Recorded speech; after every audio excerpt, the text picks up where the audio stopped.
Legenda cerita rakyat yang mengisahkan tentang jalinan kasih yang tak sampai antara sepasang insan yang berujung pada kawin paksa. Sang pria bernama Syamsul Bahri, selain berwajah tampan, juga berasal dari keturunan orang terpandang. Bapaknya adalah seorang penghulu yang terpandang, yakni Sultan Mahmud. Si gadis bernama Siti Nurbaya, berparas jelita, berambut panjang, dan ditutupi jilbab, sehingga menambah keanggunan serta santun budinya, anak dari Siti Sulaiman. Jalinan cinta Siti dan Syamsul sangat direstui oleh kedua orang tuanya yang masih punya hubungan kekerabatan. Sultan Mahmud, ayah Syamsul Bahri, adalah mama Siti Nurbaya. Suatu hari, di sore yang tenang dan menyejukkan, dua sejoli ini sedang menikmati indahnya hari berdua. Mereka duduk bersama di taman di tengah desa. Alina, akan memberikan bunga ini untukmu. Terima kasih udah, bunganya cantik sekali. Mungkin aku akan kelihatan padu. Maksudmu apa udah? Kan selalu menemani. Maaf, aku baru memberitahumu kali ini. Aku akan pergi meninggalkanmu untuk melanjutkan pendidikanku di Pulau Jawa.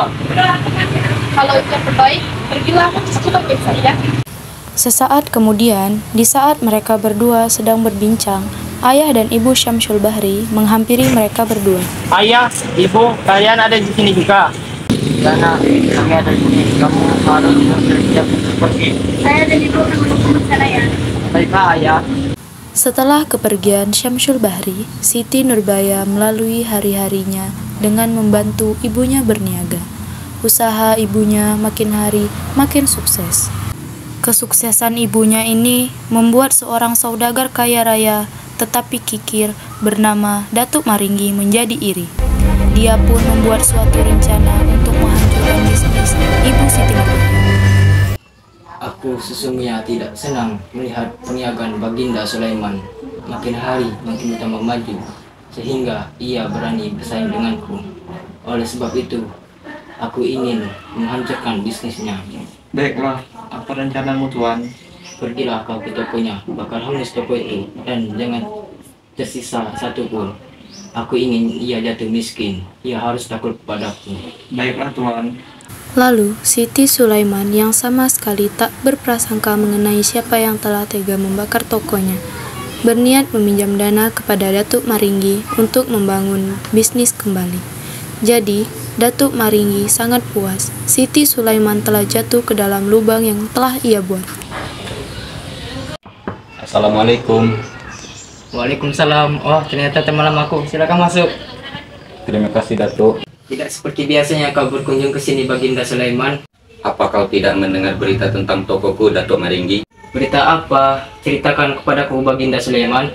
Jadi begini, Datuk Maringgi, ada yang membakar ludes tokoku hingga tidak ada yang tersisa. Alangnya nasibmu, Baginda Sulaiman. Jadi maksudku ingin meminta bantuan kepadamu. Bantuan apa, Baginda Sulaiman? Rencananya aku ingin membuat usaha baru, Datuk. Boleh saja, Baginda Sulaiman. Terima kasih, Datuk. Tetapi ada syaratnya, Baginda Sulaiman. Apa itu syaratnya, Datuk Maringgi?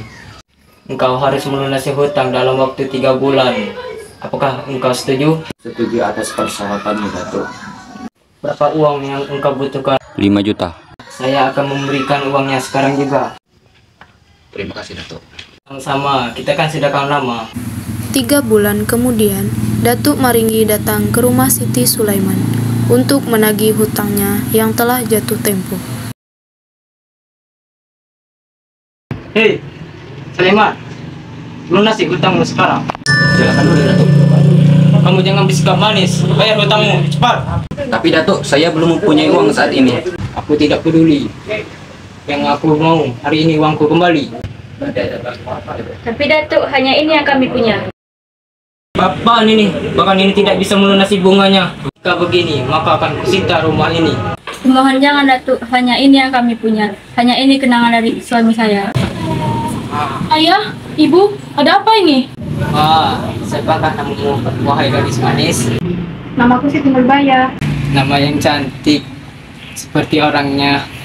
Kau tak pernah bilang ya, kamu mempunyai anak secantik dia. Hutangmu yang akan kau lunas. Asalkan Asalkan apa, Datuk? asalkan anakmu Siti Nurbaya menjadi istriku. Jangan harap kau hidung belang, aku tidak akan menjual anakku. Berani yang kau bicara begitu denganku? Ayah, teganya kau. Aku tidak sudi anakku menikah denganmu. Pilihan ada di tanganmu. Kau pilih rumah ini disita atau Siti Nurbaya menjadi istriku. Sungguh kau manusia tidak punya hati. Tidak apa ya, Ibu. Lebih baik aku menikah dengannya daripada rumah ini disita. Banyak kenangan ayah di sini. Akhirnya Siti bersedia menikah dengan Datuk. Tetapi istri Datuk tidak menyukai Siti Nurbaya yang menikah dengan suaminya. Akan ku bikin sengsara kamu Siti. Teganya kau, berani kau menyakiti Siti, kau akan berurusan denganku. Dasar perempuan miskin tidak. Bisikan doaku dalam butiran tasbih, ku panjatkan pintaku padamu maha cinta. Sudah diubun-ubun cinta mengusik rasa, tak bisa ku paksa walau hatiku menjerit. Ketika cinta bertasbih, nadiku berdenyut merdu, kembang kempis dadaku merangkai butir cinta.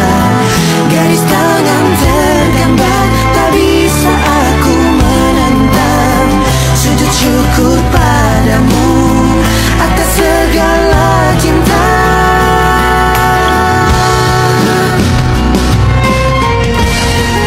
Setelah menikah, Siti Nurbaya sering diperlakukan seenaknya oleh istri Datuk yang pertama.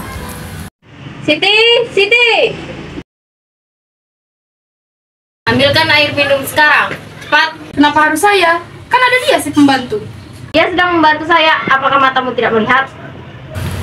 Setelah pernikahan, hidup Siti tidaklah bahagia karena ia selalu diperlakukan kasar oleh Datuk Maringgi dan istrinya. Akhirnya ia bertemu dengan Syamsul Bahri untuk menceritakan apa yang ia rasakan selama ini. Apakah benar kamu sudah menjadi istri orang lain? Itu benar udah, tapi bukan maksudku untuk mengkhianatimu.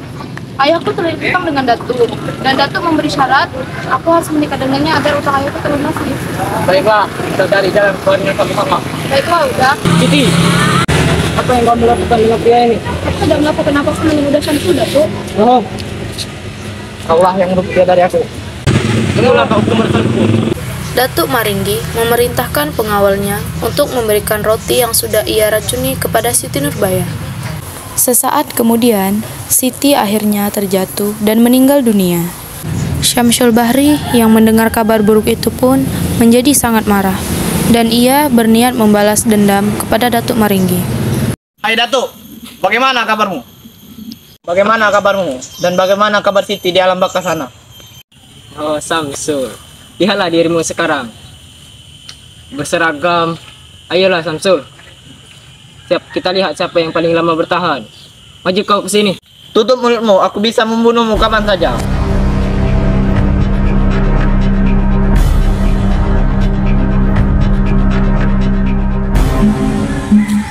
Habislah kau Samsul, kau tak bisa main-main denganku.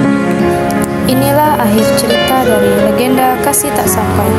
Syamsul Bahri pun dikuburkan di Gunung Padang, dekat kuburan kekasihnya yang tak sampai, Siti Nurbaya.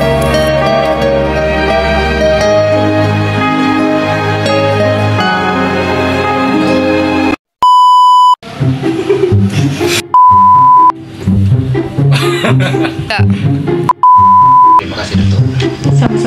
Sama-sama. Ajo.